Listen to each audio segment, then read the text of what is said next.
कभी ये सवाल मन में आया है कि त्रिदेवों में मतलब ब्रह्मा, विष्णु और महेश में सबसे श्रेष्ठ कौन है? ये सवाल तो एक बार खुद ब्रह्मा और विष्णु के बीच ही खड़ा हो गया था। अच्छा? हाँ, दोनों में इस बात पर बहस छिड़ गई कि श्रेष्ठ कौन है। और ये कोई मामूली बहस नहीं रही होगी। बिल्कुल नहीं।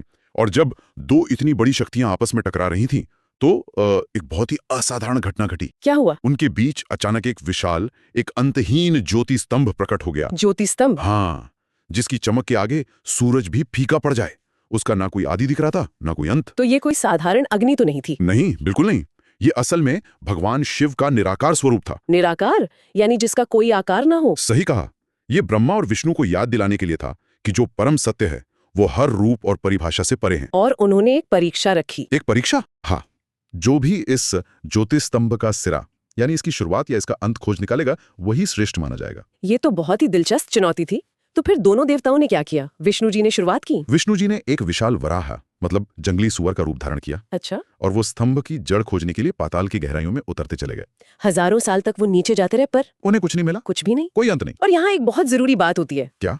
वो लौट आए और उन्होंने पूरी ईमानदारी से अपनी असफलता स्वीकार कर ली। साफ साफ कह दिया, मैं इसका अंत नहीं खोज पाया। ये अपने आप में एक बहुत बड़ी बात है, अपनी सीमाओं को स्वीकार करना। बिल्कुल। दूसरी तरफ थे ब्रह्मा जी। हाँ, उन्होंने क्या किया? उन्होंने हंस का रूप लिया और स्तंभ का शिखर खोजने ऊपर की ओर उड़ चले। पर विष्णु जी की तरह वो भी असफल रहे, उन्हें कोई शिखर नहीं मिला। नहीं मिला, लेकिन उन्होंने सच स्वीकार नहीं किया। मतलब? वो मना लिया कि वो शिव के सामने झूठी गवाही दे। एक मिनट, क्या मतलब सृष्टि के रचयिता ने उन्होंने झूठ का सहारा लिया? हाँ, उन्होंने दावा किया कि वो शिखर तक पहुंच गए थे और केतकी का फूल इसका गवाह है। ये तो अविश्वसनीय है। और यही इस कहानी का सबसे बड़ा मोड़ है।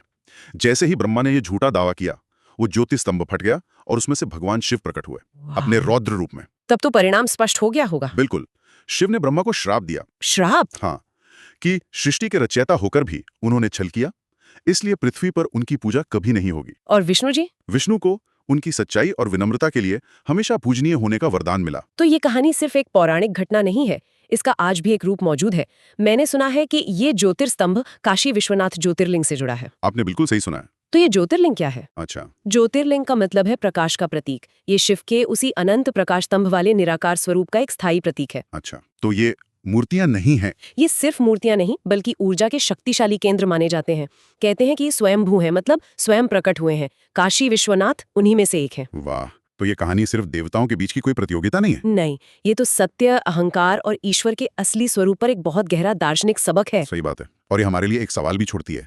परम सत्य को न तो पाताल की गहराइयों में पाया जा सकता है और न ही आकाश की ऊंचाइयों को छूकर। उसे सिर्फ विनम्रता और सच्चाई से ही महसूस किया जा सकता है। बिल्कुल। तो सवाल ये है कि जब हम अपने जीवन में ज्ञान या सत्य खोजते हैं, तो हमारा नजरिया कैसा होता है?